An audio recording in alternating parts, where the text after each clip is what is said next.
What's up, everybody? This is the Grand Line Gazette. As you can tell from the background, we are going to be talking about chapter 1133, Praise. This is the One Piece talk show where we talk about One Piece damn near every damn day.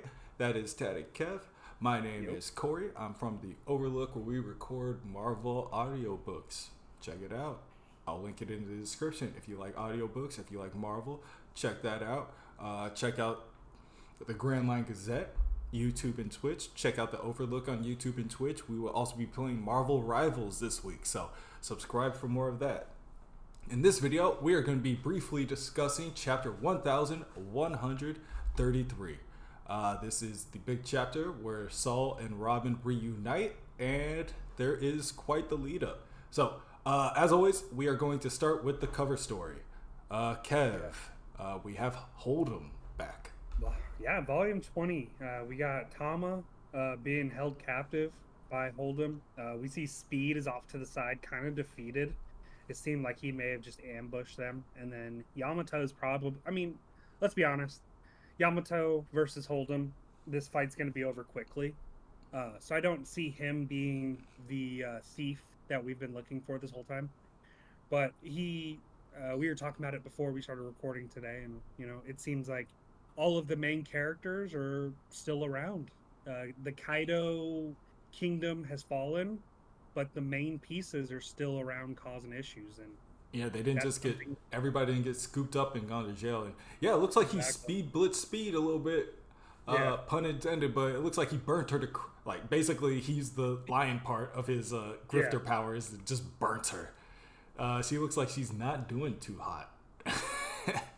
No, and she never was really the strong one. But Yamato able to go toe-to-toe with Kaido, Hold'em, stop. Yeah. Hold'em's dead. It's a matchup. Like, a Speed may be as quick as she is, but Hold'em's too strong for that speed to matter. And he has a flamethrower basically built in, so it's like, sorry, Speed. Yeah, and if it was a sneak diss, quick, she probably didn't have a chance to avoid it or something like that. Yeah, I'm excited. I think Wano's heating up right now, and I think we're going to get quite a bit more out of that. I don't know. Now, what about this? What if Hold'em has Tama captive because he's, like, making more of those Kimidongos for us? Interesting. But he's like, I actually liked hanging out with you guys. Like, just make them more. Like, you know what I mean? Make me. And now that I thought about it, yeah, like I felt happier. Yeah. Like, in the next chapter, if we see, like, a bunch of just grifters hanging out with Tama and, like, them all eating Kimidongos, like, I wouldn't be surprised either. Like, actually, everything's fine. Well, I mean, when you free all of the prisoners, the prison guards have nothing left to do. So it's like, these are the people who are holding the prisoners in the factory jail. So it's like, now what are they doing now that the factories have stopped? Yeah, so you don't just. They're probably hungry too. Like, if they're not working, they're not getting fed. So yeah, like, Nazi prison guards didn't keep being prison guards after the war. You know what I mean? Like, they're like, we're gonna have some other people be in charge of these prisons. You know what I mean? So fair enough. So moving on to the opening of the chapter, 22 years ago, we get some flashbacks just to give some depth to Robin's mindset. So obviously she's approaching Saul, the place Saul's living at right now. All she's thinking about is her past, and we get some parts fleshed out. This part I did like, where we see, like, an admiral debriefing newsmen, probably working for big news Morgans. And he's basically blaming everything that happened at O'Hara on an 8-year-old. They're saying she's a devil. She was responsible for sinking the warships. Mean that what it may, I think personally. Well, Kev, how do you translate this before I just go in? This guy's a PR guy. I mean, we just left Egghead where the same thing got put on Luffy. Hey, we just lost millions of pirate or marines, and he killed Vegapunk. So this is the status quo for the government. They're very used to blaming others for their own actions. Now, here's the part that stuck out to me. I don't know this admiral or I don't know. Yeah, vice admiral or whatever. But they look like they're struggling with the words that they are saying. Like that they don't want to say these things, but they're being forced to say it. I get that from his elbows being on his knees, him leaning forward, him gritting his teeth, and then him yelling out the final thing. If she's a devil masquerading as an 8-year-old, like that to me seems like you're making yourself say this stuff. You don't believe it. And I mean, honestly, it's a messed up situation. You're putting these grown men in, being like, "Hey, this little girl's a killer. Let's kill her at all costs," kind of thing. Dude, and when this was animated way back when I was catching up, the Robin flashback was horrible, dude. Like it is. I mean, we get a little flashback in the chapter to kind of refresh our memory, but she had to keep running as an 8-year-old all the way until she probably got with Crocodile and his crew. So I mean, she just kept trying to find a good place, and then the money is too much, and people are poor probably, and look, when you have like a golden ticket sitting in your bedroom, it's like, hey, I may as well turn her in so I can eat. I haven't eaten in a couple weeks. Yeah, It's a tough situation to be in. Like, I get it, and so I feel bad for Robin, but I'm glad she's finally at home with us. But then we drop to the present day as we're hitting the Sun Realm in Elbaf, and you get the drop anchor, and our crew is finally off the boats, man. We're finally on Elbaf. Woof. that's that's the thing about these guys is like,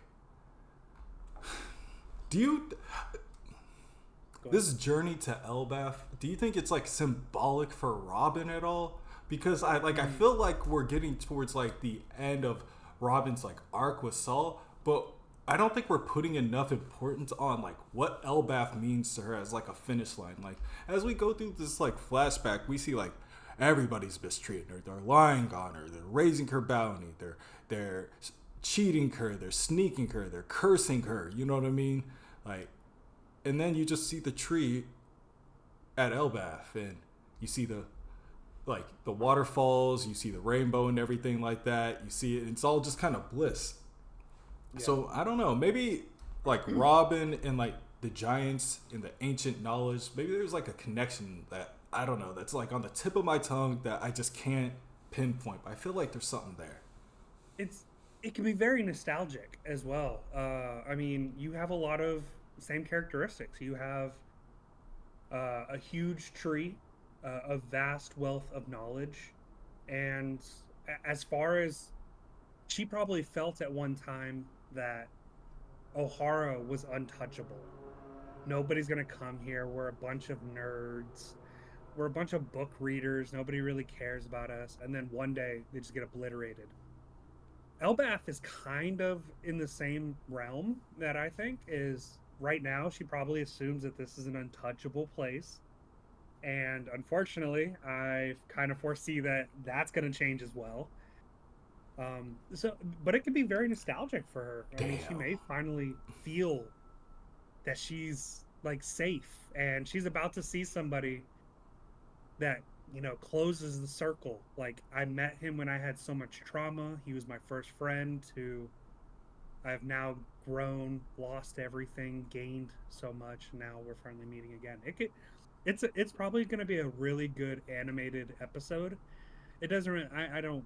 It's emotion. It's an emotional chapter for sure, but definitely the emotions like are going to be running high. Yeah. Well, we'll talk about it in a later video this week.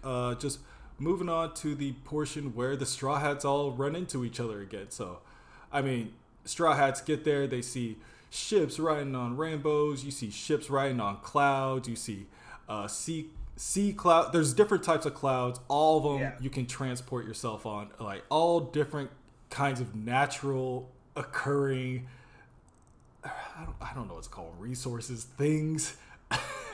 it ain't just water out here. Yeah, and Lilith says it herself. Like she's impressed with the environment, but she knows the technology, so that's good. Like she's going to be able to explain it to us. But she says island and sea clouds, sabo bubbles, rainbows and hovers. Look at the technology that they have coexisting here. Yeah, and it's all like natural technology too. Like this is a big and I always suspected this, like, because This is a world that's been untouched for 800 years. They may have some remnants of the ancient kingdom, technology wise or bloodline wise. Or that's how the whole world was Yeah, yeah, yeah, yeah, pre exactly. emu. You know what I mean? Pre- Asshole. Yeah, for sure. Pre moo. But yeah, that's when Shut you up. know, we see that. I know. That's when we see like Robin and Nami meet each other. We see the new giant warrior pirates meet up with like Luffy and them. Luffy's like, bro, y'all ain't my subordinates, and like Hazard is like, yeah, we are. It's okay. You don't know how great you are right now, but I've been telling them all about you. So And that's they're like, cool. yeah, like I can't wait for all of them to also find out that he's also the sun god because like Harudine has no inclination of that. And he already fucks with him. Yeah, Once he's yeah, like the sun god, he's exactly. gonna be like, "What I tell y'all? What did I To- tell y'all? I told y'all Gerd, it what I was a tell y'all?" shit. Oh god, I can't wait. That's cool. We do get to see him. Road is all tied up, damn Hmm. near crucified right now. It looks like he get. This is a type of thing where he looks like he's in Wano right now. He looks like what's her name's dad. Yeah, You know what oh I'm dude, saying? that's exactly what I thought of. Yeah, But you can tell this is something they do a lot. They beat him up. They're like, "Look, learn your lesson. We'll get you back down, I guess." You know what I mean? yeah. But we also do get a little bit of lore. Gerd and Big Mom were friends. Some Which was a confirmation. We did see her in the flashback when they were playing tag all those years ago. But it's nice to kind of get like names to people. So I mean, immediately trader number one is I'm putting Gerd over asterisks Road. above. Yeah, I think Rhodes on the redemption arc. He's crucified right now. Like this is kind of what we do to people who are acting a little bit out of line. We've done this with Luffy. We've done this with Sanji. This is Also, how we found Zoro. you Um, also you gotta have. There's gotta be a way for a rebirth. You know what I mean? I mean, yep. they don't do that too much in One Piece, but I mean, pretty emblematic of a rebirth about to happen. So it's like maybe he'll see how everybody else really truly just fucks with the Straw Hats, and he'll be like, I mean, Mhm. Luffy's the kind of character where it's like all you gotta do is be around him, and then you see. Yeah, yeah. You're around him long enough, you'll figure it out. But I also like I'm on Gerd's side as well. Like I think Lin Lin was kind of she was like 6 years old or something like that, and it's like yeah, like things happen. I understand. The way she put it, she was like, and then she did something unforgivable. It was like, the way she said it meant kind of implied that it was an accident, or maybe Yeah, not an accident, or something that was like, damn, you done did that, like, look. damn. I get it because I actually to get a little personal, I have a friend who like had a situation like that in real life, and even if it's an accident, like yeah, you feel bad, but yeah, you have to pay the consequences too, and it's like I agree with that 110%. It's malicious. Big Mom was not malicious, but she still has to receive the consequences of her actions, which I think is totally fair. Yeah, like, But Gerd may see that like, oh, like she's just a kid, and she was. But yeah, at and the then end of we the day, had to like, Gert said it in a like, I hope she's okay now. You know yeah, what I mean? Is the vibe hmm I got for it. Um, But yeah, they're all about to party. They're all like, "Hey, let's feast," everything like that. Luffy's hype. Everybody's hype. Robin's like, "I'm a head out though."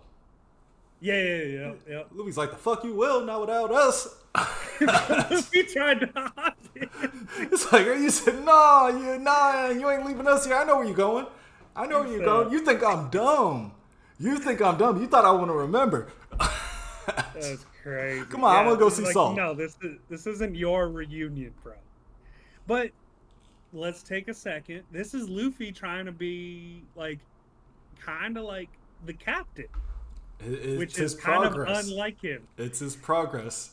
Yeah, he wants to go thank them. Yeah. Like, thank you for taking care of my crewmates when I wasn't there. Like, this is Luffy what Luffy has does. like the most I like subtle that. progress when it comes to being a captain. Like every single thing he learns and he grows from just like the moment where like he puts the hat on Nami's head. You know what I mean?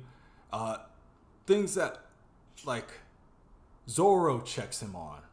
like situations that he gets in, like when he was separated from everybody and Jinbei was like, what do you got left, to Jinbei being on his crew and him owning up like, this guy's leaving a Yonko for me. Like, Luffy is goofy, Luffy is ridiculous, but he is a captain and he is treating himself like a captain now, where he's like, no, like, this person got you to my crew, of course I have to say thank you. I like that. I did as well. And then you get the nervousness of Robin. Robin immediately dismisses the medical emergency that everyone's talking about. And she's like, "Oh, how silly!" But everyone's like, "Chopper, hurry, get your ass over there!" They're like, what the hell? We just got here. Save his ass. Like that would be an Oda thing for him to die, but it doesn't happen. We get the sweetest, reconnection that I've seen in a while. Now, is this person that reported that he fell, the person with the pigtails? I think this is a dude because that's like a little mustache on the side, but definitely shaped funny. It could be a girl too. I wonder if they're going to be important. They seem like they're going to be somebody that's integral in like this Saul story. Agreed. Saul's not researching alone. Let's just go ahead and say that, right? Yeah. And so that's how I think. I think there are researchers on Elbaf. I think Saul was just kind of added to that roster, and I think she may be one of those. I'm thinking it's a girl as well. Anyways, but yeah, Robin like walks over there and kind of like, oh, like, just get your ass up, like, stop playing. Yeah, like. Like, really, we doing this? He immediately notices the haircut, which is great because in the previous chapter, like, that's one of the things that she wanted to get done. He asks her about the Vegapunk broadcast, and she even says, like, no, we didn't hear everything, but we kind of got the gist of the paper from the papers. I wonder if there's some key pieces that they're missing that we all heard but that they missed. Yeah, like a certain thing that could have been like a Robin clicks, because she's also read these poneglyphs. Mm-hmm. Like, she hasn't told us what she knows from them, but she definitely knows shit from us, so she could be connecting dots from shit that she read if she heard the full message. But yeah, the full message is basically, as Saul says, is like the voices of the scholars of Ohara. It was all passed down and it all got out. So none of that stuff on Ohara happened in vain. They can finally definitively say that those people did not die in vain. Very. Couldn't say it better myself. I love it. It kind of reignites that probably archaeologist in Robin. Like, this may be something that's really good for her. Speaking about igniting, the man marked by flames, bro, right there. Yeah. Talk about it. I mean, this is, and I'm not sure if I'm all in on him being the man marked by flames, but we do get a flashback from Ohara where Saul receives all these burns. And so the three things that we know so far about the man marked by flames is that he rides in a black ship, he may or may not be a part of the government, and he has whirlpools around him somehow. That could be so many things, who knows. But I mean, he fits two out of those. He's a government official, and it could just be a black ship that he has. Who really knows? But he has the burn marks to match. You know what would be crazy? If Saul was insidious, he's like, actually, I'm trying to flood the world. I've read a lot of books. You know, somebody that got so smart that it was kind of not good how smart they got. Yeah. Look, it's like what happened on Attack on Titan. Like, when you find out, like, the people before the island were actually pretty bad people, and that's why you earn the name the Devils of whatever it's called, I forget. But it's like, yeah, but we're not them, so it's not my fault. And they may just be, having that generational sin on their name. Thoughts? Do you think he is the man marked by flames? I think it would add up at least. That last part that you said, but because I brought up the point, like, his shit could just be atom wood that got burned, and maybe maybe it just didn't get burned enough to like shatter or rupture or anything like that, but it got burned enough to char it. Uh, Yeah. and then the whirlpools. O'Hara having a road poneglyph makes sense to me though. So, like, I understand where Do you think the that could road have. poneglyphs are made from the red line? Hmm. I always thought of it as like some type of stone. So I always thought it like amber lead, like that kind of thing. But that's possible. Because Or it's the thing. Oh, what if it's the sunstone? Interesting. Well, go whoa, ahead and put it down in the chat. You tell us. You tell whoa. us. Do you What is think poneglyphs that? are Would be made out of crazy. sunstones? That would be crazy. Like when the light is on them. Okay. Because you have to hit it. You have to have hockey in order to chisel into it. So I always thought like they could just break into it, like something's inside of them. But now I'm thinking like, where did that material come from? Red line is a great option. I like sunstone because that means it's a rare object of sorts, and it would be hard. Interesting. I We'll like talk that. about it. We'll talk about it Let's this talk week. about that. You guys let us know your thoughts on what you guys think the poneglyphs are made of while we wrap up this conversation on this chapter. Basically, the last two panels. Last two pages, pretty much. It's just Yeah. Robin and Saul Crying. hugging each other, bawling their eyes out. This is like another this is like the inverted version of like I want to live. You know what I Yes. mean? Where it's like she's sitting there, she thought about all the things that got her here, and then like right when Saul like hugs her, she's like, I made it, I guess. I made it to us. This is the first place I can call. This is the first moment. Even since I like met Luffy, like I've been safe, but this is the first time I feel just safe. You know what I mean? Dude, yeah. That 22 dude. years is a long time. Dude, that's crazy. It's an emotional ass chapter, guys. Like it's heart wrenching, especially. I mean, we've spent 1,100 chapters with these guys. Like this is awesome, and they go through a real shit too. Like that's the thing is like these could be like you could look through history and find real events like this, and then kind of put these characters in there, and it's like that's kind of how I get the emotional linkage. What And it's island like, is that in the back? I would. We're on the second realm. We're on the Yeah, second realm. you're right. So You're right. I don't know. I didn't like and that was another thing. If I had my little nitpicks. How is there a beach up here? I don't understand that part. Whatever, it's fine. Very strange environment. That's the Yeah. stuff that's got to get animated. Please let me see you just walk towards the direction where they are, so I can get some bearing on this area because this is confusing as hell.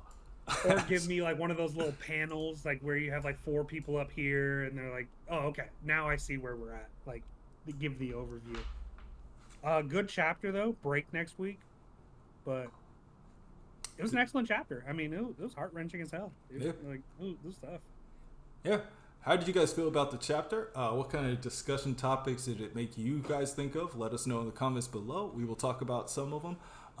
Let us know that idea about the poneglyphs. What do you think they're made out of? Do you think something will happen to Saul? What do you think is the information from the history books that he has learned that he will be teaching us? Where do you think that's going to go?